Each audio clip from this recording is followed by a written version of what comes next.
Put it together, please, big, loud and friendly, just like they did for Sarah for our next performer on stage. Give it up for Barry Robertson.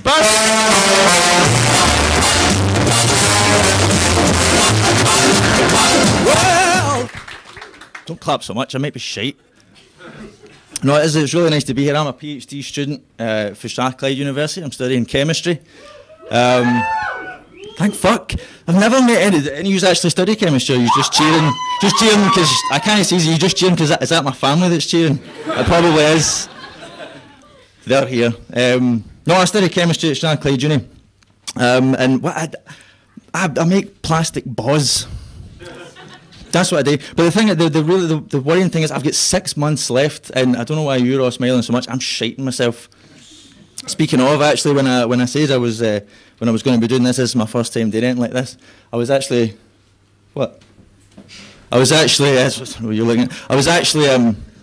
directed towards a product called Mampers. I don't know if any of you have heard of these things. Mampers, they're adult diapers for the more sort of discreet gentlemen. Adult nappies. For the discreet gentlemen, there's nothing fucking discreet about them. They've got this, Google them when you get home. There's a massive, it's like a bright blue waistband on them. There's nothing inconspicuous about that. If I wanted to be that inconspicuous, I might as well just cut a couple of leg holes in a paddling pool and just sort myself out for the rest of the night. I think that would do me. But yeah, it's nice to be here. It's nice to get another chance to showcase my research. There's as a PhD student, you get a lot of chances to show your research off and stuff like that. But it's the old thing. There are many like it, but this one is mine. This place is designed for me because in this way I get to just come up here and just take the piss at my research because it's shite. It's actually like I said before, I make plastic Baws. That's what I do, and I make them, and they eventually become the plastic Baws I make end up becoming the polystyrene stuff that you're used to seeing in Sucky Hall Street at the end of the night when you've got your chips, doner meat, and Chinese curry sauce. Which, by the way, if none of you have ever tried that before, you're fucking welcome. Trying that tonight. What you do is the next time you're snacking on that magnificent beast, right? What you want to do is if you find yourself looking, if you just look really, really close at that polystyrene, like really close, just fucking put it down and get a grip. That's my job. Eat your chips and fuck off. I do that so you don't need to. So having said that, I know what you're thinking. I know you're thinking, fuck, he's handsome. Actually, you're probably more likely thinking, fuck, Gary Caldwell's career's taking a bit of a nosedive, isn't it? I get about 2 people laughing at that. That's 2 more than I thought I would. And what you actually might be wondering is why, if it's so shit, why have I done this kind of PhD? And I said, well, it's because it's not the application that I like so much. I like the techniques that I'm learning while I'm doing it, and I knew I'd be learning them at the beginning, so that's why I picked it. One of the main techniques that I learn is a thing that I'm going to get to call myself, hopefully, or not when I finish, as I get to call myself a chemometrician. I'm studying chemometrics, and it's as shitey as it sounds, to be honest. It's about as boring. I'm about 2 short sleeve shirts away from being a statistician. Do you know what I mean? Like one of the guys that works with algorithms all the time. That's what I'm going to be doing. But the real reason I want to do it is I want to fuck with people. I just want to mess them up because a chemometrician fucked me up, and I'll tell you why. You've probably seen these yourself. Right? If you ever go into the public toilets, which I'm sure you might, if you've not, you should. They're really good. If you ever go into the public toilets, sometimes you'll see they've got fucking amazing Dyson hand dryers, the air blade things when you put your hands in and it stops short of like just cutting your hands off and giving you a new dry pair. That's the fucking powerful things. And sometimes, and it annoys me even more because it's only in some places, but some pricks put a wee sticker on that says 10 seconds. 10 seconds, that's it. So some dickhead chemometrician is taking this, a lot of data. What they do is we take data and we slap new numbers and things. Some dickhead chemometrician is taking all this data in and he's analysed it and he's decided that when you put your hand in the air blade, if you take your hand out over 10 seconds, exactly, no more, no less, your hand's going to be perfectly dry. And I don't know about any of you guys, but my hands are never fucking dry enough when they come out of these things. Which has led me to not two conclusions, but two theories that have really fucked me up. What if I don't know what 10 seconds is? How could you live? How could you keep going if you don't? Maybe my sense of time is fucked. Maybe I don't know what 10 seconds is. Black is white to me. Ups, down. It would explain why I used to like Nickelback, actually.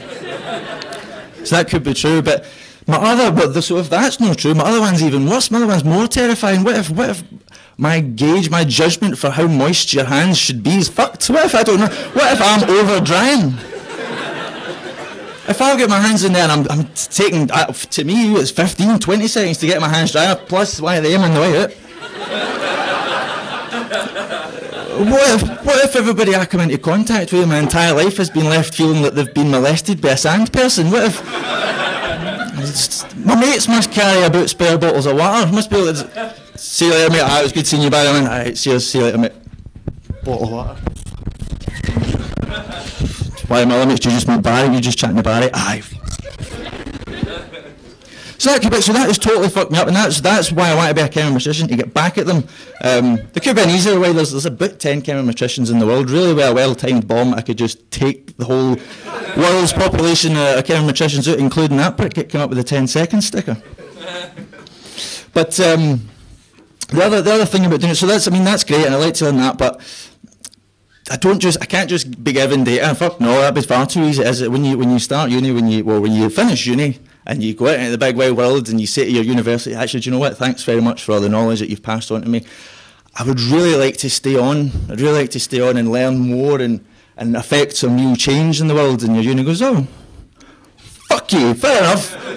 Collect your own data. You're a slave, you're back in the bottom rung, so I need to collect my data before I can do anything with my data, before I can crunch the numbers and come up with my fucking numbers. So, to do that, to collect my data, I use a thing called Raman spectroscopy on plastic. I know! Fuck, I could pronounce it this time. I get to use this thing called Raman spectroscopy, so it's quite exciting. It's more exciting than chemometrics, but basically I use photons. So say, for example, right, I'm going to do a study, so normally I study plastic bottles, but say I wanted to study wee white suicidal Mexican wings. That's what I study, that's what I'm doing. So typically, if I was studying suicidal Mexican white wings, I would hit it with photons. This is a good bit. Move, stand back. Normally, I would hit it with some photons. One down. Thanks. There are people in this room who know me and they know how fucking difficult that was. So normally, like you can see here, the photon I fire it. Mexican went, comes back, and it's the exact same as it was before, and that's fine. That's nice when that happens. But it's not very interesting to me. What's more interesting to me, he says, sticking the mic back without anybody noticing, for no reason, is when they come back slightly different.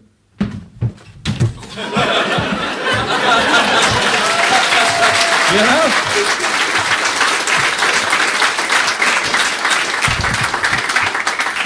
Classic misdirection. It's behind my ear the whole fucking time.